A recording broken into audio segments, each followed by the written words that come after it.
नमस्ते प्यारे बच्चों, स्वागत है आपका रामरूप शर्मा चैनल पर। मैं हूं रामरूप शर्मा और आप वेट कर रहे होंगे मेरी वीडियो की, और मैं भी वेट कर रहा था। जो मीटिंग चल रही है, हाई लेवल की मीटिंग चल रही है, पोखरियाल जी मीटिंग ले रहे हैं और उसमें बहुत बड़े बड़े लोग भी हैं जो एजुकेशन से संबंधित है, यानी कि स्टेट जितने भी हैं उन सभी के एजुकेशन मिनिस्टर्स वहां पर हैं। दिल्ली से भी एजुकेशन मिनिस्टर वहां पर हैं।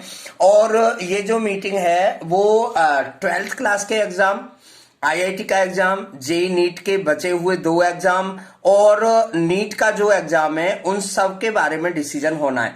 देखिए, डिसीजन होना बहुत जरूरी है क्योंकि बच्चों की जो स्थिति है वो बड़ी अजीब सी हो गई है, होती ही है। क्योंकि लगभग जो है 10 से 15 महीने के करीब तक बच्चे अभी लगातार पढ़ रहे हैं।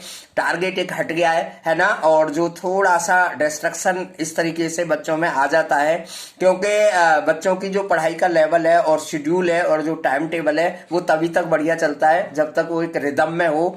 तो सबसे पहले तो मैं आपको बच्चों बता देता हूं कि आप लोग इस पे ज्यादा ध्यान मत दीजिए। आप यूं सोचिए इसे कि भाई अच्छा है, हमें 2 महीने और मिल गए, 3 महीने और मिल गए, तो हम अपनी जो चीजें बची हैं उनको भी कर लेते हैं। हालांकि एग्जाम के अकॉर्डिंग करना बच्चे, आप समझते होंगे अच्छे तरीके से, आप मेरे साथ बहुत दिनों से जुड़े हुए हैं कि जेई में मैथमेटिक्स अगर करना है तो आपको अच्छे से करना पड़ेगा। केमिस्ट्री अगर करनी है तो आप थोड़ा सा कैसे भी कर सकते हो, यानी कि थोड़ा थोड़ा भी चल जाता है वहां पर। मैथमेटिक्स पर आपको ध्यान रखना है। वैसे आपके प्लान के अकॉर्डिंग ही होगा, अपने प्लान के अकॉर्डिंग ही चल रहे होंगे। बस मैं एक निर्देश देना चाहता हूं कि मैथमेटिक्स में आप 10 क्वेश्चन करें तो 10 की ही तैयारी करें अच्छे से। ऐसा ना सोचें कि इस बारी का पेपर थोड़ा इजी है तो मैथमेटिक्स में थोड़ा थोड़ा 15 चैप्टर कर लेते हैं या 12 चैप्टर कर लेते हैं। वैसे आपकी मर्जी है, आपने अपना अपना कुछ ना कुछ प्लान बनाया हुआ होगा। देखिए, अभी तक जो मीटिंग चल रही है उसकी कोई भी चीज निकल के साफ साफ नहीं आ रही है। बहुत सारे लोगों का ऐसा मत है कि भाई एग्जाम नहीं होने चाहिए। एग्जाम इसलिए नहीं होने चाहिए कि नंबर ऑफ केसेस तो कम हो गए, लेकिन साउथ साइड में जो नंबर ऑफ केसेस हैं वो अभी बहुत कम नहीं हुए। 30,000, 35,000, 25,000, 40,000 वहां तक है। और दूसरी जो नंबर ऑफ डेथ है वो बहुत ज्यादा लास्ट ईयर के कंपैरेटिवली बहुत ज्यादा है। और तीसरी बात यह है कि फाइनेंशियल क्राइसिस भी आए हैं। अब आप सोच रहे होंगे फाइनेंशियल क्राइसिस का बच्चे के एग्जाम से क्या मतलब है? तो मतलब है बच्चे, कहीं ना कहीं बच्चे का मतलब हो जाता है वहां पर, यानी कि घर की जो परिस्थिति है, यानी कि जो एनवायरमेंट है वो थोड़ा सा इतना अच्छा नहीं रहता है। तो 12th क्लास के जो एग्जाम है वो नहीं होने चाहिए मेरे अकॉर्डिंग। और जो ऑनलाइन का सिस्टम है वो भी नहीं होना चाहिए, बिल्कुल सीधे सीधे चरणों में भी नहीं होना चाहिए। देखिए, चरणों में अगर एग्जाम को आपने बखेड़ दिया, अगर किसी तरीके से ऐसा हो गया तो वो और एक झमेला हो जाएगा। मुझे ऐसा लगता है कि इंटरनल और प्रैक्टिकल के बेस पर ही स्कूल की हेल्प लेकर ही ये काम इसी तरीके से होना चाहिए जिस तरीके से 10th क्लास का हुआ है।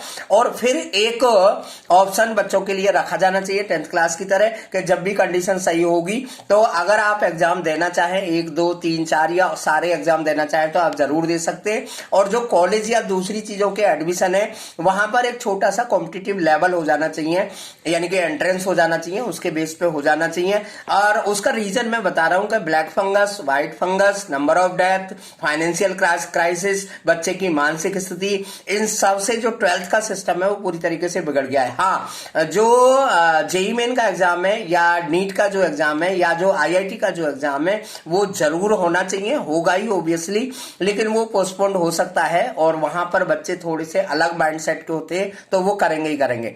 आप लोग बच्चों पढ़ते रहिए। आप हर बात को ये सोचिए कि अच्छा हुआ मुझे 15 दिन का और टाइम मिल गया, अब मैं वो कंसेप्ट और कर देता हूँ, फिजिक्स की बची हुई ऑर्गेनिक कर देता हूँ, या केमिस्ट्री की ऑर्गेनिक कर देता हूँ, या फिजिक्स का एक कंसेप्ट और निकाल देता हूँ, मैथ की चीजें थोड़ी बढ़ा लेता हूँ। या अगर आप पहला टारगेट 180 मार्क्स तक सोच रहे थे तो अब आप उसे 250 तक ले जा सकते हैं।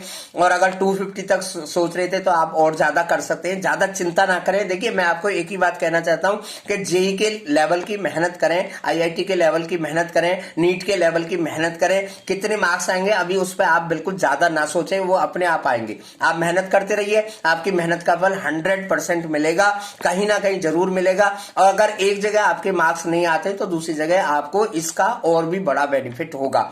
ठीक है ना। Thank you so much and all the very best. सभी बच्चे ध्यान रखें अपना और पढ़ते रहे। मैं आपके साथ हूं और जैसे ही कोई अपडेट आएगी तो मैं आपको शेयर करूंगा। बाय बाय बच्चों।